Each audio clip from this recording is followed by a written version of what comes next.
Hello friends, कैसे हैं आप सब। आई होप आप सब अच्छे होंगे और मैं भी बहुत अच्छी हूँ। आज हम जिस टॉपिक पर बात करने आए हैं इससे आपको पता चल चुका होगा। आज हम बात करेंगे कि सुपर टेट और बीपीएससी का 4.0 का तैयारी कैसे करें, दोनों को साथ साथ। क्योंकि देखिए, शासन का आदेश आदेश कहें या फिर संकेत भले ही यूपी में हमें मिल रहा हो, लेकिन 100% हम ये नहीं कह सकते कि सुपर टेट की वैकेंसी आने ही वाली है। और जो एक गवर्नमेंट जॉब एस्पिरेंट्स होता है वो चाहता है कि हमें जॉब कहीं ना कहीं मिल ही जाए, चाहे वो यूपी हो चाहे बिहार हो। क्योंकि आजकल की लाइफ में सभी आत्मनिर्भर बनना चाहते हैं। इतनी महंगाई के ज़माने में, भाग दौड़ के जीवन में कहीं ना कहीं से इनकम आनी ही चाहिए। और फिर एक एम होता है, लोग पढ़ाई करते हैं, अपने लक्ष्य को पाना चाहते हैं। सब माता पिता का सपना होता है कि मेरे बच्चे सफल हों। खुद का एक सपना होता है कि मुझे ये करना है लाइफ में, जीवन ऐसे ही तो नहीं बिताना। तो जॉब मिलनी चाहिए और सही समय पे मिले। लेट में मिले तो जॉब मिलने का क्या फ़ायदा भाई।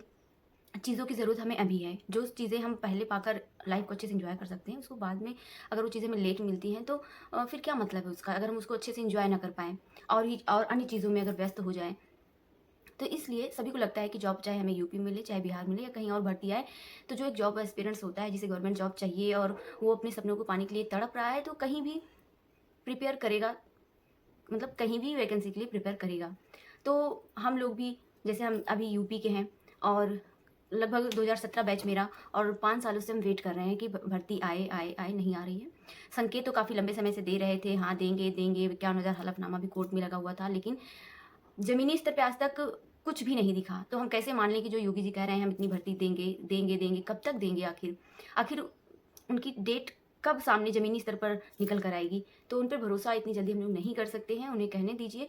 और हम लोगों को बिहार 4.0 आने वाला है, 3.0 प्रोसेस पे है। तो ऐसी पढ़ाई करनी चाहिए कि हमारा अगर सुपर टेट आ जाए तो ये भी क्लियर हो जाए। अगर उधर बीपीएससी 4.0 आ रहा है तो कहीं न कहीं चांस हमारी उधर बने। अगर उधर आ गई, उधर पहले मिल जाती है तो हम लोग उधर छोड़कर अपने यूपी में बस जाएँगे। अगर यहाँ मिल जाती है तो फिर वहाँ जाने की ज़रूरत नहीं, वहाँ की सीटें अपने बिहार के लिए सेफ रहेंगी, बिहार के बच्चों के लिए। तो आज हम इसी बात पे चर्चा करने आए थे कि हाँ, कैसे दोनों के साथ प्रिपरेशन करें। देख, अगर हम दोनों की सिलेबस की बात करें, चाहे बीपीएससी हो चाहे सुपर टेट हो, तो चीज़ें जैसे इंडियन पॉलिटी हो गया, इंडियन भूगोल हो गया, इंडियन हिस्ट्री हो गई, तो चीज़ें हर जगह सेम हैं, बदलेंगी क्या? केवल क्वेश्चन पैटर्न। वहाँ पे क्वेश्चन पूछने का तरीका अलग है थोड़ा, यहाँ पे पूछने का अलग है। हालाँकि हमें पढ़ना उतनी ही डीपली से है। और अब की सुपर टेट में अगर बीपीएससी का देखा जाए तो बीपीएससी क्वेश्चन को बहुत अंदर से खगोल के एकदम बनाती है, और 5 ऑप्शन रहते हैं, तो वहाँ क्वेश्चन का लेवल थोड़ा टफ रहता है सुपर टेट के तुलना में अगर देखें। तो लेकिन सुपर टेट में भी इस बार जितने बच्चे हैं, अगर उस हिसाब से पेपर भी आया, क्योंकि 5 साल पेपर पहले पेपर हुआ था और अब जब पेपर बनेगा तो उसके कुछ ना कुछ तो चेंजेस होगी। हो सकता है सिलेबस में भी चेंज हो, उसके पैटर्न में भी चेंज हो, क्वेश्चन का लेवल भी चेंज होगा। तो कहीं न कहीं चीज़ें सेम देखने को मिलेगी, और जो हम स्टडी करते हैं वो भी लगभग सब कुछ चीज़ें वही रहेंगी। क्वेश्चन पूछने का तरीका भले अलग रहेगा, लेकिन चीज़ें रहेंगी वही। तो हमें सब्जेक्ट पे ऐसे पकड़ बनानी है कि चीज़ें एक जगह से पढ़ें, एक अच्छी बुक से पढ़ें और हर जगह कवर कर लें। ऐसा नहीं कि मार्केट गए, वहाँ से बीपीएससी के लिए ऐसे हलवा जैसे ऊपर-ऊपर उठा के बुक उठा लाए कोई सी भी, और सुपर टेट के लिए भी कोई सी बुक उठा लाए, ऐसा नहीं करना है। हमें एक प्रमाणित और एक अच्छी बुक लेनी है। हमें एक ऐसी बुक पढ़नी है जिस पर हम विश्वास कर सकें 100% कि हाँ, अगर यहाँ से हम पढ़ रहे हैं तो इसमें से क्वेश्चन छूटेगा बिल्कुल नहीं, 1% भी नहीं। तो एनसीईआरटी, जैसे कि चाहे सुपर टेट हो चाहे बीपीएससी हो, दोनों में एनसीईआरटी से क्वेश्चन, मतलब टीचिंग लाइन हो या फिर आप जानते हैं यूपीएससी, सभी निर्भर है किस पर? एनसीईआरटी पर। तो सबसे पहले तो हमें बेसिक जो नॉलेज है वो एनसीईआरटी से लेनी चाहिए। एनसीईआरटी का एग्जाम्पलर भी आता है, वहाँ क्वेश्चन भी मिल जाते हैं। लेकिन एग्जाम्पलर अगर आप नहीं पढ़ना चाहते तो यूट्यूब पे कई प्लेटफॉर्म है जहाँ पे क्वेश्चन हर डेली प्रैक्टिस कराई जाती है, आप वहाँ से प्रैक्टिस कर सकते हैं। लेकिन अगर हम बात करें कि चीज़ें कंटेंट कहाँ से तैयार करें, तो हमें लगता है कि एनसीईआरटी बेस्ट है। सबसे पहले आप एनसीईआरटी, तो आप 1 से लेकर 12 तक की या 5 से लेकर 12 तक की एनसीईआरटी सारी ले लीजिए, और उसे समय निकाल कर लगभग 1 हफ्ते में या आपके पास जैसा समय हो उस हिसाब से आप उसको सारे नोट्स, यानी एनसीईआरटी की सारी बुक्स कंप्लीट करिए। यकीन मानिए, जिस दिन एनसीईआरटी कंप्लीट होगा ना, आपका जो कंटेंट है वो 70-80% तो फर्स्ट टाइम में तैयार हो जाएगा, और सेकंड टाइम आप उसको रिवीजन करके देखिएगा, आपके अंदर एक कॉन्फिडेंस लेवल आप खुद ही महसूस कर पाइएगा कितना हाई हो जाएगा। उसके बाद आप, जैसे आपको कुछ चीज़ें समझ में नहीं आ रही हैं, तो आप ऑनलाइन बैच परचेज़ कर लीजिए किसी का, या फिर जैसे हम अपनी पर्सनली बात करें तो मैं खान सर से जीएस कंप्लीट करती हूँ, क्योंकि बहुत सारी चीज़ें जो हमको याद नहीं होती थी, आज उनके पढ़ाने से हमें काफ़ी चीज़ें, 80% चीज़ें तो क्लास में याद हो जाती हैं। उसके बाद हम एक बार रिवीजन करते हैं तो हमें 100% चीज़ें याद हो जाती हैं, और उसका क्वेश्चन जब अटेंड करते हैं तो बहुत ही अच्छा फील होता है, बहुत ज़्यादा कर ले जाते हैं हम। तो और उनकी नोट्स भी हमने परचेज़ की हुई है पीडीएफ फॉर्म में, जो मार्केट में अवेलेबल है, तो आप उसको भी ले सकते हैं। और एनसीईआरटी भी पढ़नी ज़रूरी है। अगर आप एक साइड बुक्स पढ़ना चाहते हैं, तो जैसे हमने बताया कि हम खान सर से पढ़ते हैं और उनके नोट्स भी मंगाए हैं। जैसे बीपीएससी का फाउंडेशन बैच वो लेते हैं, या किसी भी चीज़ का फाउंडेशन बैच लेते हैं, तो हमने उनका लिया, तैयार कर सकते हैं। ऑल सब्जेक्ट, चाहे वो फिजिक्स हो, केमिस्ट्री हो, बायो हो, मैथ हो। मैथ देखिए, मैथ के लिए सबसे बड़ी बात है प्रैक्टिस। आप कहीं से भी पढ़ रहे हैं, एक टीचर को फॉलो करें और वो जो पढ़ा रहे हैं उस टॉपिक को प्रिपेयर करें, और साथ में एक मिक्स प्रैक्टिस लगाएं। उसके बाद ये मत सोचिए कि क्लास में पढ़ा दिए तो हो गया।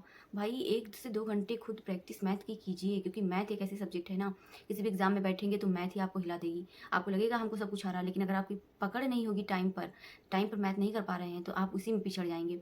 हमारे साथ ऐसा 1-2 बार हो चुका है और हम बहुत पछताते हैं, और अब केवल मेरा एक ही लक्ष्य रहता है कि कम से कम समय में मैथ को कवर कर पाएँ। कुछ टाइम पढ़ाई में दीजिए, यानी टॉपिक को तैयार करने में, जैसे 1 से 2-3 घंटे, क्योंकि आप इतने अधिक टॉपिक हैं, 17 सब्जेक्ट तो सुपर टेट में है, और लगभग इतने ही बीपीएससी में है, क्योंकि वो अलग से चीज़ें नहीं पूछता, सारी चीज़ें वही पूछता है जो सुपर टेट में पूछा जाता है। हाँ, बस क्वेश्चन का पैटर्न, क्वेश्चन पूछने के क्वेश्चन नंबर्स अलग-अलग हैं बस।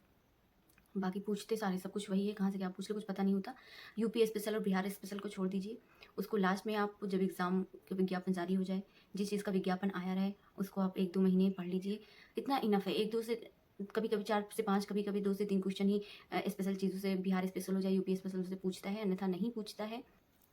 तो कुछ टाइम आप न्यू टॉपिक जो आपका वीक हो, या जिसे आपने नहीं पढ़ी हो, उसको पढ़ने में लगाइए, और कुछ टाइम क्वेश्चन प्रैक्टिस में लगाइए, कुछ टाइम मैथ प्रैक्टिस में लगाइए। आप यकीन मानिए, अगर 2-3 महीने 4 महीने आपने कंसिस्टेंसी के साथ पढ़ाई कर ली ना, तो आपका एक भी चीज़ छूटेगा नहीं।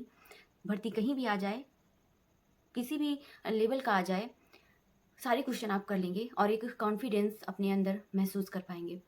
तो बस आज हम यही बात करने आए थे कि बीपीएससी सुपर टेट की कैसे साथ में तैयारी की जाए। और यहाँ पंखा बंद है इस वक्त, क्योंकि हम रिकॉर्ड कर रहे हैं, तो बहुत गर्मी लग रही है।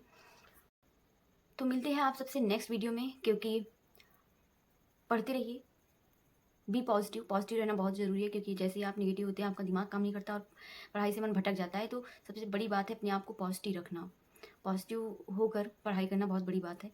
तो मिलते हैं आपसे नेक्स्ट वीडियो में, और हम लोगों को जीतना है अपने सपनों के लिए, अपने माँ बाप के सपनों के लिए। तो पढ़ते रहिए, मिलते हैं नेक्स्ट वीडियो में। Bye bye.